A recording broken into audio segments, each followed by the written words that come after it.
एक बार फिर से आप सभी का स्वागत है। हम अध्ययन कर रहे हैं न्यायियों की पुस्तक का और अब समय है कि हम उसके 9वें अध्याय पहले वचन से आगे का अध्ययन करें। मेरे प्यारे भाई बहनों, हमने 6ठे अध्याय से लेकर के 8वें अध्याय तक यानी इन तीनों अध्यायों में हमने गिदौन के चरित्र के विषय में अध्ययन किया और हमने देखा कि परमेश्वर ने कैसे अद्भुत रीति से गिदौन को वहां पर उनके ऊपर न्यायी नियुक्त करके उन्हें मिघानियों से छुड़ाया। केवल 300 लोगों के द्वारा वहां पर हम देखते हैं मिघानियों पर इजरायली प्रबल हुए। और मेरे प्यारे भाई बहनों, यहां पर हम देखते हैं कि गिदौन ने पहले इजरायलियों से यह कहा कि मैं तुम पर प्रभुता नहीं करूंगा, ना ही मेरा कोई पुत्र तुम पर प्रभुता करेगा, तुम पर यहोवा ही प्रभुता करेगा। लेकिन हम आगे देखते हैं कि मनुष्य अपने स्वभाव, अपने पावर के आगे कहीं ना कहीं भटक जाता है और यही हुआ। हमने अभी देखा कि 29वें वचन से लेकर के हमने 35वें वचन तक पढ़ा कि गिदौन के और भी 70 मतलब गिदौन के कुल 70 बेटे हुए और एक उसने बहुत सारी स्त्रियां थीं, उसने एक रखेल को भी रखा और उसके एक पुत्र उत्पन्न हुआ अबीमेलेक, जिसका वर्णन हम इसी 9वें अध्याय में पढ़ेंगे। तो मेरे प्यारे भाई बहनों, यहां पर हम क्या देखते हैं कि उसने जब और स्त्रियां रखी हैं तो उसका मतलब उसके पास धन की आयत हुई है। और जब उसके पास धन की आयत हुई है, क्योंकि अब वो इजरायलियों की वहां पर एक तरीके से उसने मना तो कर दिया कि मैं प्रभुता नहीं करूंगा, लेकिन वो एक तरीके से इनडायरेक्टली वे में उनकी प्रभुता ही कर रहा है, रूल ही कर रहा है और काफी धनवान होने के कारण उसने यहां पर ये सब बातें की।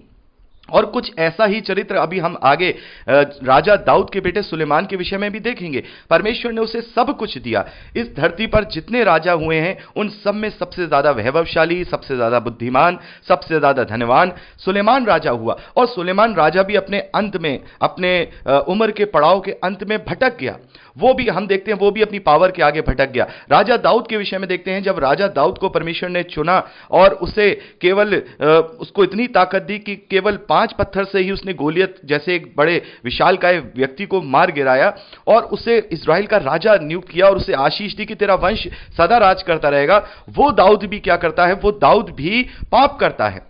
वो भी एक सिपाही की पत्नी पर मोहित होकर उसको मरवा देता है। तो यहां हम जब इस पुराने नियम को पढ़ते हैं तो हमें यही सारे कैरेक्टर पता चलते हैं कि मनुष्य चाहे कैसा भी क्यों ना हो, उसे चाहे परमेश्वर कैसे ही आत्मा में भर दे, उसे आत्मिक रूप से आशीषित करे, उन्हें अनॉइंट कर दे, लेकिन फिर भी वो पाप से पीछे नहीं है, उनके पास पाप होता है।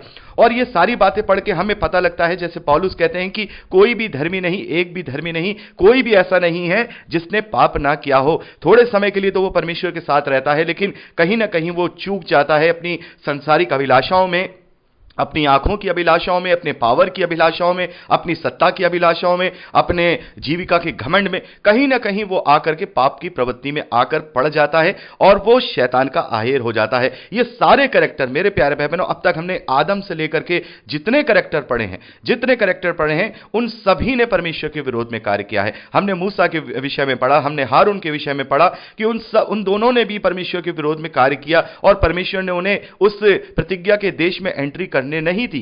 तो ये सारी बातें हमें ये बताती हैं कि हमें जरूरत है, जैसे मैंने आपको एक लिंक भी प्रोवाइड कराया था जब हम लोग अध्ययन कर रहे थे कि इतने सारे नबियों ने पाप किए हैं, ये सब पुराने नियम में क्यों पाए जाते हैं। तो ये हमें सारी शिक्षा देते हैं कि कोई भी मनुष्य निष्पाप नहीं है। और जब कोई भी मनुष्य निष्पाप नहीं है और उससे गलतियां हो सकती हैं, तो ऐसे में वो क्या करे? परमेश्वर को तो अपने लोगों को बचाना है। तब उसने ये योजना जगत की उत्पत्ति से पहले ही जो बनाई थी अपने पुत्र को लेकर, जैसा हमने इफिसियों की पत्री उसके पहले अध्याय 4 वचन में पढ़ा कि परमेश्वर ने प्रभु यीशु मसीह में होकर ये योजना बनाई थी, उसने ये सब पहले से ही बना लिया था कि हम प्रभु यीशु मसीह में होकर परमेश्वर के निकट प्रेम में निर्दोष और पवित्र ठहरे। तो मेरे प्यारे भाई बहनों, इतना बड़ा हम पर अनुग्रह हुआ है कि हम प्रभु यीशु मसीह के ऊपर विश्वास करने के द्वारा हम परमेश्वर की धार्मिकता बनते हैं। 2 कुरिन्थियों 5वां अध्याय 21वें वचन में हमने यही पढ़ा है। तो इसीलिए एक पाप के जो हमारा जो पाप है उसका प्रायश्चित की बहुत एक बार की जरूरत थी। इसीलिए परमेश्वर ने अपने पुत्र को प्रभु यीशु मसीह के रूप में इस धरती पर हमें उद्धार कर दिया ताकि हम अपने आप को पाप पर जयवंत कर सकें, अपने आप को हम पाप से शुद्ध कर सके, क्योंकि कोई खूबी लियाकत हमारे अंदर नहीं है कि हम अपना न्याय के दिन अपना बचाव कर सके। क्योंकि अगर हमने परमेश्वर के हाथों अपना न्याय करवाया तो निस्संदेह परमेश्वर का प्रकोप हर एक मनुष्य पे पड़ता। और जब हम प्रभु यीशु मसीह से अपना न्याय कराएंगे तब उसके अनुग्रह के द्वारा जो उसने कहा है, वादा किया है कि जो कोई मुझ पर विश्वास करेगा वो नाश नहीं होगा परंतु अनंत जीवन पाएगा, और उसमें होकर के सच्चा प्रायश्चित करके हमें पापों की क्षमा भी मिलेगी और पापों से हमें छुटकारा में मिलता है। और इन्हीं पापों से छुटकारे को हम उद्धार कहते हैं, जो प्रभु यीशु मसीह के द्वारा हमें मिला है। तो यहां पर हमने इस प्रकार से पूरा यहां अध्ययन किया गिदोन के विषय में। और मेरे प्यारे भाई बहनों, एक और बात मैं आपसे डिस्कस करना चाहूंगा, क्योंकि ये तो हम पढ़ ही रहे हैं। तो यहां पर हम क्या पढ़ रहे हैं? इस्राएलियों का इतिहास पढ़ रहे हैं। हम यहोशू की पुस्तक से लेकर हमने जो शुरू किया है, ये इजरायलियों का इतिहास है। और हमारा बाइबल पढ़ने का भी नजरिया थोड़ा बदल रहा है, क्योंकि अब हम समझ रहे हैं कि कौन सा वचन परमेश्वर का है, कौन सा इतिहास है, कौन सी घटना है। तो यहां पर ये सारी घटनाएं हैं, यह परमेश्वर का वचन नहीं है। परमेश्वर का वचन वो है जो परमेश्वर आदेश के द्वारा इजरायलियों को कह रहे हैं, या फिर वो समस्त मानव जाति को कह रहे हैं। तो जैसा कि हम दूसरा तीमुथियुस उसका दूसरा अध्याय 15वें वचन में पढ़ते हैं कि सत्य के वचनों को ठीक रीति से जो काम में लाता हो, और इंग्लिश की बाइबल में हम पढ़ते हैं rightly divided the word of truth. तो हमें राइटली डिवाइडेड करना है। बहुत सारे प्रचारक, बहुत सारे अगुवे और बहुत सारे मसीह विश्वासी इन सब को परमेश्वर का वचन समझ करके गलत तरीके से सोचने लगते हैं। और जो मसीह विरोधी होते हैं वो भी इन सारे कैरेक्टर्स को क्लेम करके कहते हैं कि देखो बाइबल में ये सब भरा पड़ा है, बाइबल में ये सब भरा पड़ा है। तो बाइबल में तो मनुष्यों की कहानी है, मनुष्यों की बातें हैं, तो मनुष्य तो पापी है, तो पाप की बातें ही तो भरी रहेंगी। मनुष्यों की बातें हैं, जहां पर परमेश्वर की बातें हैं वहां पर उद्धार भरा पड़ा है। नए नियम में जब हम पढ़ते हैं तो प्रभु यीशु मसीह का कैरेक्टर भरा पड़ा है, प्रभु यीशु मसीह की दीनता, उसका नम्रता भरा पड़ा है। लेकिन यहां तो सब पापी हैं, तो इनका पापी ही तो भरा पड़ा रहेगा। सच्चाई का आईना दिखाता है ये पुराना नियम। ये और दूसरे धर्म ग्रंथों की तरह नहीं है जहां पे शौर्य गाथा लिखी जाए, वीर गाथा लिखी जाए, और भले ही उन्होंने गलत काम क्यों ना किए हों वो ना लिखे जाएं। यहां गिदोन ने अगर अच्छे काम किए हैं तो गिदोन का एक चरित्र को भी दिखाया गया। दाऊद ने अगर अच्छे काम किए हैं, परमेश्वर ने उसे इस्तेमाल किया, तो दाऊद का गलत चरित्र भी दिखाया गया। मूसा के द्वारा परमेश्वर ने उसके नेतृत्व में इस्राएलियों को गुलामी से छुड़ाया, लेकिन उसके गलत चरित्र को भी वहां दिखाया गया कि परमेश्वर उससे मारने पर था। जितने भी चरित्र हम देख रहे हैं यहां पे साफ तौर पे सच्चाई के साथ लिखे गए हैं, क्योंकि ये जो पुस्तक है कोई मनुष्य नहीं लिख रहा है। मनुष्य लिखता तो शौर्य गाथा लिखता। यहां गिदोन की शौर्य गाथा लिखी जाती, उसकी अच्छी अच्छी बातें लिखी जाती, जैसा हम और दूसरे धर्म ग्रंथों में देखते हैं कि वहां शौर्य गाथाएं लिखी जाती हैं, उनकी गलत बातें नहीं लिखी जाती। और अगर उनकी गलत बातें भी जो लिखी जाती हैं तो वो भी शौर्य में ही लिखी जाती हैं, वो भी उन्हें भी एडॉप्ट किया जाता है कि हाँ ये बहुत अच्छी बातें की हैं, इन्होंने जो ये काम किया ये तो बड़ा ही एक प्रेरणा वाला काम किया है। लेकिन यहां पर बाइबल हमें ये नहीं कहता है। बाइबल कहता है अच्छा काम किया है, यह बुरा काम किया है, यह परमेश्वर की दृष्टि में सही किया है, यह परमेश्वर की दृष्टि में विरोध किया है। दाऊद ने परमेश्वर की दृष्टि में विरोध किया, परमेश्वर ने उसे वहां दंड दिया। यहां पर हम देखते हैं कि गिदोन ने यहां जो भी किया, हमने अभी क्या देखा 27वें वचन में हमने पढ़ा 8वें अध्याय में कि गिदोन ने एक एपोद बनवाकर ओप्रा नगर में रखा और सारा इजराइल वहां व्यभिचारिणी के समान उसके पीछे हो लिया। और इस वचन को ध्यान से सुनिए, और वे गिदोन उसके घराने के लिए फंदा ठहरा। तो यहां गलती की है गिदोन ने, और उसका यहां पे फल भी उससे आगे मिलेगा कि उसके उसी के बेटों के द्वारा, उसी की एक रखेल के बेटे अबीमेलेक के द्वारा उसके 70 बेटों में से एक को छोड़ सबको हत्या कर दी जाएगी।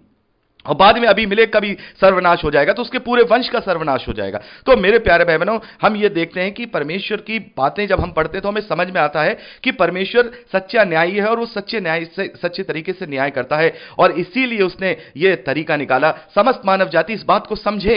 पुराने नियम को पढ़ के इसमें कमियां निकालने के बजाय इनकी सच्चाई को देखें, इसकी सच्चाई को देखें। पुराने नियम में ये सच्च बातें लिखी हुई हैं, सच्चाई, मनुष्य का चेहरा आईने की तरह साफ दिखाया गया है इसके अंदर। ये हमारे लिए कोई नबी नहीं है, इनके द्वारा हमारा उद्धार नहीं हो रहा है। ये हमारे लिए शिक्षा है, ये हमारे लिए शिक्षा है कि हमें ऐसे करैक्टर अपने जीवन में नहीं, बल्कि प्रभु यीशु मसीह का करैक्टर अपने जीवन में लागू करना है। तो ये सारा भूमिका बीच बीच में बताना बहुत जरूरी है, क्योंकि जब हम पुराना नियम पढ़ते हैं तो बहुत सारी बातें हमारे दिमाग में आती हैं कि ऐसा लिखा है, वैसा लिखा है। तो ये घटनाएं हैं, जैसी हुई हैं वैसी लिखी हैं। ये कोई मनगढ़ंत घटनाएं थोड़ी हैं जो अपने आप से बड़ा चढ़ा के लिख दी जाएंगी। गिदोन ने गलत किया तो गलत लिखा है, दाऊद ने गलत किया तो गलत लिखा है। तो हमें इस तरीके से ही इतिहास को और परमेश्वर के वचनों को लेना है। आगे हम देखेंगे, भजन संहिता को देखेंगे तो वो आत्मा में होकर परमेश्वर के वचन लिखे गए हैं, तो परमेश्वर की वाणियां हैं। और आगे हम भविष्यवक्ताओं की पुस्तकों को पढ़ेंगे तो वहां परमेश्वर ने उन्हें अपने मैसेजेस दिए हैं जो समस्त मानव जाति के लिए हैं, वो परमेश्वर की वाणियां हैं। तो यहां पर अभी हम जो पढ़ रहे हैं ये सब इतिहास और घटनाएं हैं जो इजराइल के पूरे इतिहास काल में हुई हैं। तो अभी हमने 8वें अध्याय में देखा गिदोन के विषय में, उसके 70 बेटे थे। और यहां पर हम देखते हैं 9वें अध्याय पहले वचन से यरूब्बाबेल यानी कि गिदोन का पुत्र अबीमेलेक, हमने देखा उसकी रखेल का एक पुत्र है अबीमेलेक, वो शकेम के रहने वाला था, यानी उसकी जो मां थी वो शकेम की रहने वाली थी। वो अपने मामाओं के पास जाता है, वो अपने मामाओं के पास जाता है और एक योजना बनाता है। वो एक पूरी सत्ता को हड़पने का योजना बनाता है। भले ही गिदोन ने मना कर दिया है कि मैं इजरायलियों पर प्रभुता नहीं करूंगा, ना ही मेरा पुत्र प्रभुता करेगा। यहां गिदोन ने मना कर दिया है कि मेरा कोई पुत्र भी तुम पर प्रभुता नहीं करेगा, लेकिन इजरायलियों ने तो उसे अपना प्रभु मान लिया है, अपना रूलर मान लिया था। तो यहां पर अब अबीमेलेक के अंदर सत्ता को हथियाने का लालच आ गया।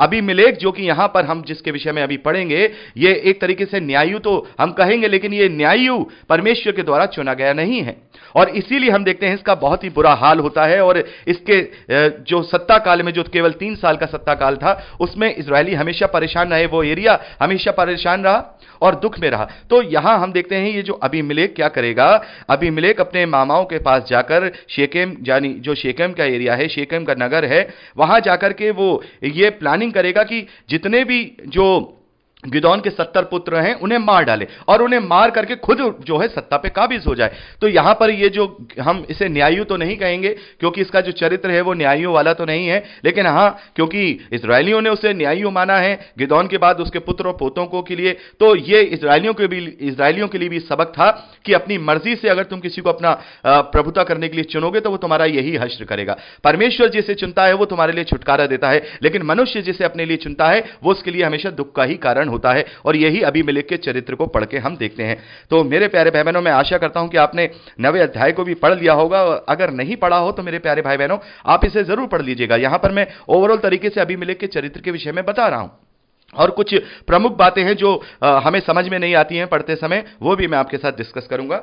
तो यहां पर हम देखते हैं कि जो गिदोन का बेटा है, जो एक रखेल से है अबीमेलेक, वो क्या करता है, वो जो गिदोन के 70 पुत्र थे, एक ही पत्थर से उन्हें घात करता है, एक ही पत्थर से। मेरे प्यारे भाई बहनों, कितनी बड़ी बात यहां पर हम देखते हैं कि यहां पर वो उन्हें 70 बेटों को एक ही पत्थर से घात करता है, लेकिन एक जो लहुरा पुत्र है, जो छोटा बेटा है, लहुरा का मतलब छोटा बेटा है, वो छिपकर बच जाता है। वो छिपकर बच जाता है, जिसका नाम हम आगे पढ़ते हैं, जिसका नाम है योताम, इसका नाम योताम है। तो यहां पर हम देखते हैं वो केवल बच जाता है, और वो योताम जो है, आगे हम देखते हैं कि वो शकेम के लोगों को, और जो ये अबीमेलेक है, इसको वहां पर वो श्राप भी देता है। और वो श्राप उसके ऊपर किस तरीके से होता है, हम जब इससे पूरा 9वें अध्याय को पढ़ते हैं तो वहां पर हम देखते हैं कि जिस शेकेल के लोगों ने अबीमेलेक का साथ दिया था, उसके मामाओं ने, से उसके खानदानियों ने, उसके ननिहाल वालों ने उसका साथ दिया था, वही अबीमेलेक के विरोध में हो गए और उन्हीं के द्वारा वो मार दिया गया, उन्हीं के द्वारा मार दिया गया। हम आगे पढ़ते हैं कि 54वें वचन में, कि 53वें वचन में, तब किसी स्त्री ने चक्की के ऊपर का पाट अबीमेलेक के सर पर डाल दिया, उसकी खोपड़ी फट गई। तब उसने झट अपने हथियारों के ढोने वाले जवान को बुलाकर कहा कि अपनी तलवार खींचकर मुझे मार डाल, कहीं ऐसा ना हो कि लोग मेरे विषय में ये कहने पाए कि उसको एक स्त्री ने घात किया। तब उसके जवान ने उसमें तलवार भोंक दी और वह मर गया। यह देखकर अबीमेलेक मर गया है, इजरायली अपने सब स्थानों को चले गए। इस प्रकार दुष्ट काम अबीमेलेक ने अपने 70 भाइयों को घात करके अपने पिता का साथ किया था, उसको परमेश्वर ने उसके सिर पर लौटा दिया।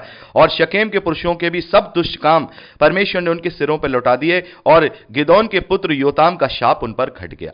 तो मेरे प्यारे भाई बहनों, यहां पर हम इसे पढ़ के यही देखते हैं कि परमेश्वर सभी का न्याय ठीक रीति से करता है। गिदोन ने जो गलती की थी, उसका फल यह हुआ कि उसका पूरा जो वंश था वो नहीं रहा। यहां अबीमेलेक ने जो गलती की थी कि अपने 70 भाइयों को घात करा एक ही पत्थर के साथ, तो वहां पर हम देखते हैं उसके साथ यह हुआ कि वो सत्ता पे काबिज नहीं रह पाया। केवल 3 साल ही वो, यहां पर हम पढ़ते हैं, आपने पढ़ा होगा 9वें अध्याय में, कि केवल 3 साल, 22वें वचन में, अबीमेलेक इजराइल के ऊपर 3 वर्ष हाकिम रहा।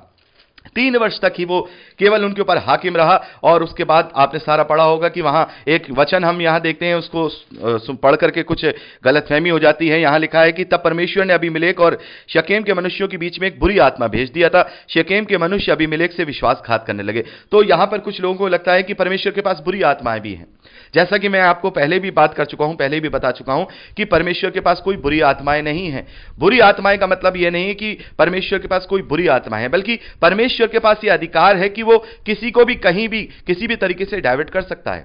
तो ये परमेश्वर की इच्छा से हुआ कि परमेश्वर ने उनको मंद बुद्धि किया कि वो आपस में विश्वासघात करने लगे। लेकिन यहां पर यहां ये जो लिखा है कि बुरी आत्मा, तो बुरी आत्मा कोई नहीं है मेरे प्यारे भाई बहनों।